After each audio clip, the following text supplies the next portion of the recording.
안녕하세요. 제이디드 월드입니다. 여러분들 1월 19일 날 돌격할 준비를 마치셨습니까? 현금을 준비를 하셨습니까?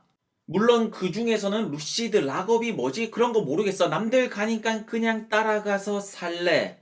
이렇게 말씀하시는 분들도 계시겠지만 수많은 개미들이 어쨌든 루시드의 락업을 기다리고 있다라는 점이고, 그런데 이것을 정확하게 말씀을 드리자면 미국 시간으로 1월 19일까지 락업이 걸려 있고 1월 20일부터 팔 수가 있습니다.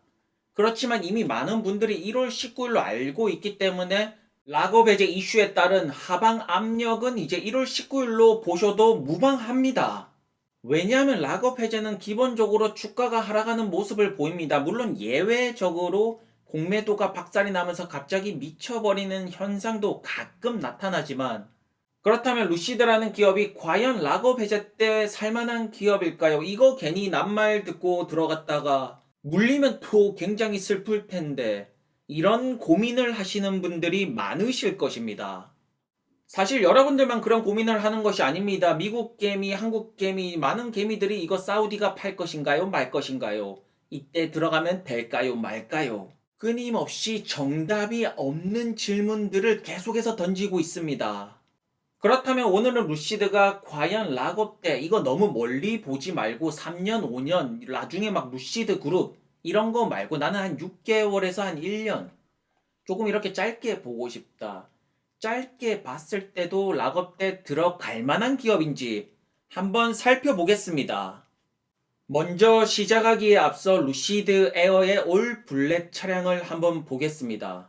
여러분들은 어떠십니까? 굉장히 뭔가 고급스럽고 럭셔리한 느낌이 드십니까? 루시드라는 기업은 럭셔리 전기차 기업이기 때문에 우선 우리는 럭셔리, 이 부분에 대한 이해도가 필요할 것입니다.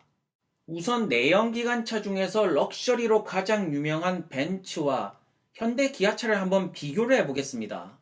작년에 1월에서 6월 기준인데 세계 자동차에서 판매 대수 현대 기아 350만 대, 벤츠가 146만 대, 현대 기아차가 판매 대수는 2배가량 앞서고 있는 모습을 보여줍니다. 그런데 매출 부분을 살펴보시면 다임러가 현대기아보다 높습니다. 당연합니다. 벤츠는 굉장히 비싼 차를 팔고 있는 기업이기 때문에 매출이 당연히도 높은 거 아니겠습니까? 그런데 우리가 여기서 주목할 점은 영업이익입니다. 이 벤츠와 현대기아차, 이 영업이익 부분에서 굉장히 많이 벌어집니다. 판매 대수는 현대기아가 2배 높은데 영업이익은 2배보다 더 낮습니다. 결국 여기서 우리가 생각할 수 있는 것은 무엇인가? 럭셔리 이 전기차 부분이 알짜배기 사업이다. 굉장히 돈이 잘 되는 사업이다. 이 영업이익률이 높은 기업들 보시면 BMW와 벤츠, 소위 말해서 럭셔리 기업들이 영업이익률이 좋습니다. 그런데 여기서 한 가지 더 나아가자라면 내연기관차 기업들은 많은 자동차 부품 기업들도 많고 수직 계열화가 안 되었지만 루시드는 수직 계열화를 시켰습니다. 그 말이 무엇이냐면 루시드는 영업이익률을 더욱더 벤츠, BMW보다 극대화시킬 수 있다라는 점입니다. 여러분들도 아시겠지만 현재 전기차 시장은 중국이랑 유럽이 대부분의 마켓 점유율을 가져가고 있습니다. 그래서 유럽 시장을 한번 살펴보시면 현재 폭스바겐과 테슬라, 그리고 르노가 잘 나가고 있습니다. 테슬라가 2019년에는 굉장히 높은 점유율을 유지하다가 점점 내려가고 있는 상태이고, 그와 반대로 폭스바겐, 르노, 오히려 현대랑 기아가 두각을 나타내고 있습니다.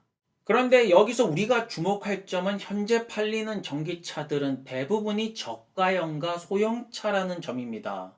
그렇다면 기존 내연기관차 럭셔리 브랜드를 타던 사람들은 도대체 무슨 전기차를 사야 될까요? 이 부분이 루시드가 단기적으로 1, 2년 동안 만족시켜야 될 수요라는 점입니다. 그렇다고 해서 이제 가격이 비싼 전기차가 아예 안 팔리는 것은 아닙니다. 아우디가 그래도 작년에 8만 대, 나름 나쁘지 않게 팔았습니다. 보시는 것처럼 아우디가 그래도 분기별로 2만 대 이상은 꾸준히 팔면서 럭셔리 전기차에 대한 수요는 명확하다라는 점입니다. 그렇다면 아우디가 밀고 있는 전기차 아우디 이트론을 한번 살펴보겠습니다. 보시는 것처럼 가격대는 꽤나 비쌉니다. 7만 불로 시작해서 약 10만 불 가량까지. 럭셔리 전기차답게 가격은 매우 높습니다. 왜냐하면 기존 내연기관차, 벤츠, BMW, 아우디 타시던 분들이 현대 코나 이런 거 탈 일은 없지 않습니까? 그런데 우리가 여기서 주목할 점은 아우디가 전기차를 잘 만들어서 이렇게 분기별로 2만 대 넘게 파는 것이 아닙니다. EPA 주행거리 220마일에 배터리를 95kW 팩이나 넣었습니다. 전기차 기술력이 뛰어나지가 않습니다. 현재 전기차 시장의 가장 중요한 것은 긴 주행거리와 빠른 충전 속도와 가격을 낮출 수 있는 결국 효율성 부분입니다.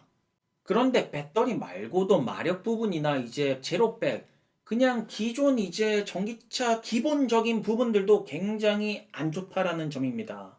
그런데 왜 여전히 아우디 이트론이 나름대로 잘 팔리고 있다라고 생각을 하십니까? 살만한 럭셔리 전기차가 없는 것입니다. 그리고 전기 픽업 트럭 쪽을 좀 살펴보시면 이제 리비안 사이버 트럭, 포드 라이트닝, 이제 쉐보레 실버라도가 있습니다.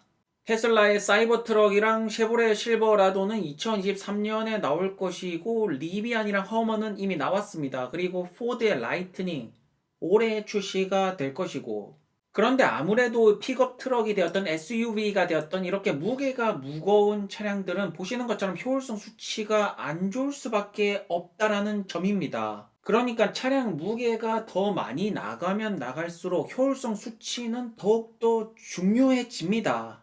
그런데 효율성 수치를 극대화시키면서 엄청난 기술력을 가지고 있는 루시드 같은 경우에는 내년에 출시될 SUV 그래비티 현재 목표치가 루시드 에어랑 배터리 팩 동일량 113kW 팩 450마일 이상을 노리고 있습니다. 최소 못해도 400마일 이상을 보여주겠다. 결국 루시드 에어에 이어서 그래비티로 넘어가면서 루시드의 기술력은 점점점 빛을 발한다라고 저는 생각을 합니다.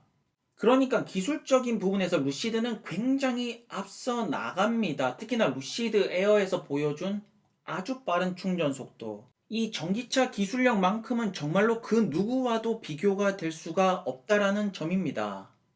그렇기 때문에 루시드를 단기적으로 한 1년 6개월 요 정도만 보시더라도 루시드 에어가 이제 럭셔리 시장에서 굉장히 좋은 성적을 낼지를 지켜보시고, 내년에 출시가 될 그래비티 역시나 기대가 된다라는 점입니다. 그렇지만 많은 시장 참여자분들은 아마도 저런 것들은 그냥 개무시하고 일단 사자, 다들 달려가는 것 같은데 기업 공부를 왜 하냐, 나는 불나방이 되겠다라는 분들이 어쨌든 많지 않습니까?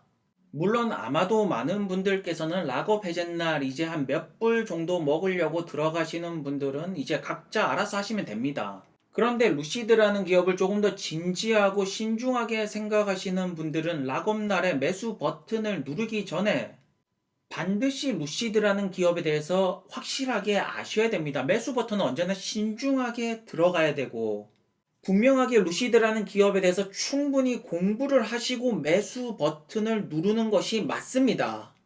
자, 어쨌든 루시드 주주 여러분들, 루시드는 1월 19일날 새로운 역사를 만들 것입니다. 전형적인 하락 패턴이 나올지 아니면 쇼 커버링이 나올지 그 누구도 정확한 미래를 확신할 수는 없겠지만, 여러분들이 루시드라는 기업에서 좋게 생각하시고 좋은 평가를 내릴 수가 있다라면 그날은 아마도 좋은 매수의 기회가 되지 않겠습니까?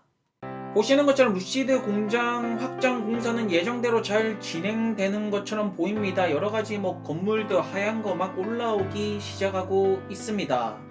생산이 완료된 차량들은 루시드 오너분들을 기다리면서 저렇게 주차장에 쓸쓸하게 보입니다. 그리고 여기 보시는 것처럼 바퀴들 모양이 이제 다르지 않습니까? 이제 그랜드 투어링이 나오는 것입니다. 저게 은색깔이랑 검은색 좀 뭔가 다르지 않습니까?